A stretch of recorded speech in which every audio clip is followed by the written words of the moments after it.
Labas, šiandieną yra Liepos 1 diena, tad nusprendžiau ateiti ir pasidalinti su jumis informacija, žinute, kas mūsų laukia Liepos mėnesį. Ši žinutė ir informacija yra bendrinė, tarologinė. Informacija ateina per Akasha Records. Informaciją jūs gausite per jūsų didįjį aš, per jūsų dvasinius vedlius ir kuratorius. Jeigu jums rezonuoja, galbūt jūs galite šitą žinutę pasidalinti net ir su savo draugais. Lauksiu jūsų patiktukų kaip jūsų energetinių mainų. Ir primenu, kad informacija tiesiog yra bendrinė, bet galbūt kažkokia tai info pasieks jūs ir jūs galėsite ją pritaikyti Liepos mėnesį savo gyvenime. Atsiminkite, kad Liepa yra numeris 7 ir numeris 7 yra labai stipriai susijęs su kelionėmis ir su judėjimu, su svajonių įgyvendinimu, išsipildymu. Tad jeigu jums rezonuoja šitą informaciją ir tarologinės žinutės jums patinka, išklausykite iki galo. Pradedam. Pirma kelionė tai yra darbas ir pinigai, kurie pas jūs ateina Liepos mėnesį. Tai kas susiję su darbiniais reikalais, saugokitės tam tikrų apgaulių, kurios gali pas jūs gyvenime tiesiog atskristi labai greitai ir nebijokite jų, nes jos kaip atėjo taip labai greitai ir išeis, tai laukia tam tikri patikrinimai.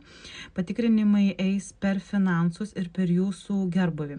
Labai atidžiai žiūrėkite visus dokumentus, jeigu skrydžiai, tai lėktuvo bilietai, pasai ir visokiausios smulkmenos, kas gali sutrikdyti jūsų kelionės, nes Liepos mėnesį matau, kad tokių trigerių labai bus daug ir tiesiog visatą žiūrės, o kaip jūs susitvarkote su tuo, o kaip jūs išliekate galbūt ramus, galbūt tiesiog nekreipiate į tai dėmesio ir paleidžiate viską pavėjui ir tiesiog su tuo susigyvenate ir žengite žingsnį į priekį. Kas liečia kelionės išjudėjimus, tai gali būti, kad lauks kažkokie tam tikri pasiūlymai su kelionėmis, kurie susiję per darbą, ateina pas jūs į gyvenimą ir vėlgi žiūrės, jūs priimate ar jūs atmetate, nes už to gali slypėti labai geri sandėriai, geri pinigai,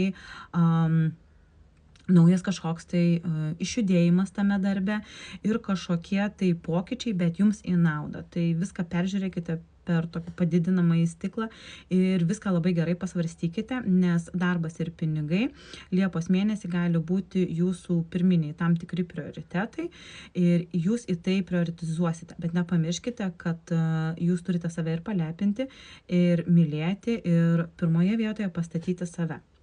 Sekanti žinutė yra skirta santykiams.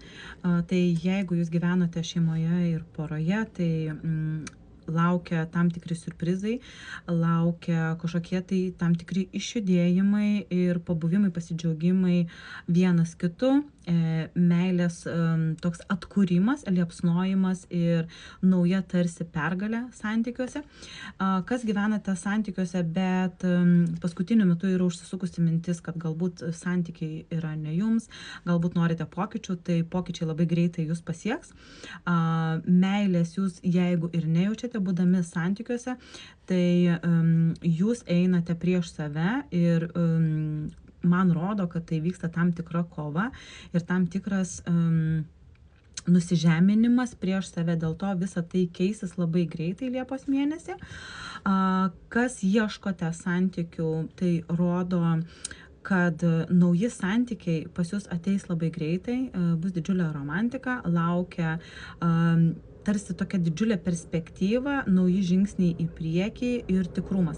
Nes rodo, kad viskas, kas buvo manifestuota, kas buvo kurta, svajota, galvota ir tie paveikslai jūsų galvoje jau seniai nusistovėję, tai laukia svajonių tam tikri išsipildymai ir labai daug naujų porų atsiras per keliones, nauja susipažinimai, naujos viltys, būtent kelionių eigose arba kažkokie tai atvykimai, išvykimai, kurie stebins, kurie bus su tam tikrom vidiniam, dvasiniam dovanom ir naujų žingsnių būtent romantikos ir meilės srityje. Taigi, sekanti žinutė apie tai, kokie iššūkiai jūsų šiuo metu laukia Liepos mėnesį ir kokie iššūkių, tarkim, kaip čia pasakyti, kaina, ane, kokia laukia jūsų. Tai pirmas dalykas, iššūkiai bus labai stipriai susijęs su tam tikrų jūsų gyvenimo vietų pakeitimais. Jeigu jūs turėjote planuose vietų keitimus, jeigu turėjote kažkokias tai nustatytas naujas tarsi santvarkas, tai visa tai keisis labai stipriai ir jūs turėsite iš to išeiti. Laukia jūsų naujo gyvenimo tam tikros pradžios. Tai gali būti netgi susijęs su naujų biznių atidarimu, kažkokių naujų idėjų įgyvendinimu, galbūt jūs planavote kažkokį tai savo asmeninį verslą. Tai visa tai, kur jūs dėsite naujus žingsnius į priekį, jums labai gerai įgyvendinsis tos svajonės ir viltis.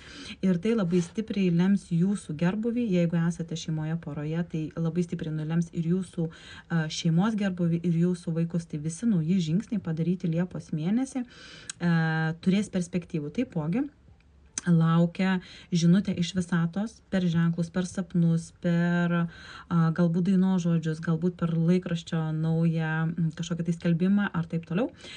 Jūs pastebėkite tuos ženklus, nes jums visata stipriai įrodys, kur jums toliau eiti, nes dauguma žmonių, kas esate pasiklydę, rasite savo naują kelią arba kažkokią tai išeitį iš to, ko jūs negalėjote, seniai jau negalėjote išeiti, negalėjote palikti ir galbūt kažkoks tai naujas, stiprus, tarsi kaip inkaras bus numestas jūsų gyvenime ir jūs pagaliau išplauksite į naujus, šviežius, baltus vandenis. Žiūrėkite savo sveikatą, nes rodo, kad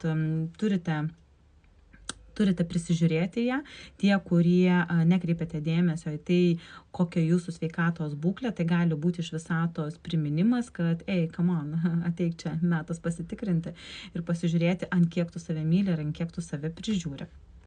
Na ir patarimas Liepos mėnesiui, tai susisiekti su savo protėviais, su savo protėvių šaknimis, apsivalyti savo draugų ratą, savo pažįstamų, galbūt netgi giminaičių ratą, žmonių ratą, su kuriuo jūs karts nuo karto bendraujate.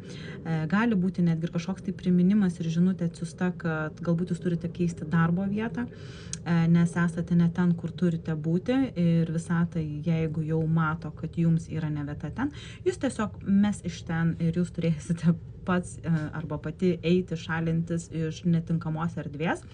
Ir protėviai rodys jums, kad per tai jūs galite pasiekti savo asmeninę laimę, savo dvasinį augimą, savo dvasinį tobulėjimą. Priminimas dar ir tokia kaip ir patarimas, kad visi tie žmonės, kurie esate pastrigę netinkamose situacijose, turite iš to išeiti ir prašyti savo dvasinių vedlių, kad jums padėtų. Nes jeigu jūs neprašote pagalbos iš visatos, jūs jos ir nesulaukite. Tai pagalba iš aukštesniųjų dvasinių vedlių. Ir taipogi emocijų pertekliaus suvaldymas ir pakeitimas į dvasinį džiaugsmą. Nes jeigu jūs negalite suvaldyti savo emocijų, Liepos mėnesį gali būti tokios situacijos, kad jums reikės ieškoti ne tik vidinės šviesos, bet ieškoti ir savo naujo vidinio tokio brandolio, kuris galbūt yra šiuo metu užkonservuotas ir giliai paslėptas. Tai visos tos situacijos labai staigiai jūs judins ir mes į naują katilą ir jūs turėsite tada žiūrėti, kaip jūs galite keisti savo gyvenimą ir patarimas atsikratyti visų esamų baimių, nes baimė viena iš žemiausių vibracijų, kuri Liepos mėnesį gali parodyti, ant kiek ji gali būti žema. Būkite atsargūs su pažįstamais, nesidalinkite informaciją, kurios nereikia dalintis, nes viskas, kas skirta jums, turi likti pas jūs. Jeigu ši informacija jums rezonavo, laukiu jūsų širdelių, patiktukų, pasidalinimų su draugais ir jeigu rezonuoja tai, ką aš vedu, ką aš skaitau, laukiu jūsų naujų follow. Tai gražios Liepos ir leiskite savo pailsėti, būkite savimi ir džiaukitės tuo, ką turite čia, dabar ir būkite momente.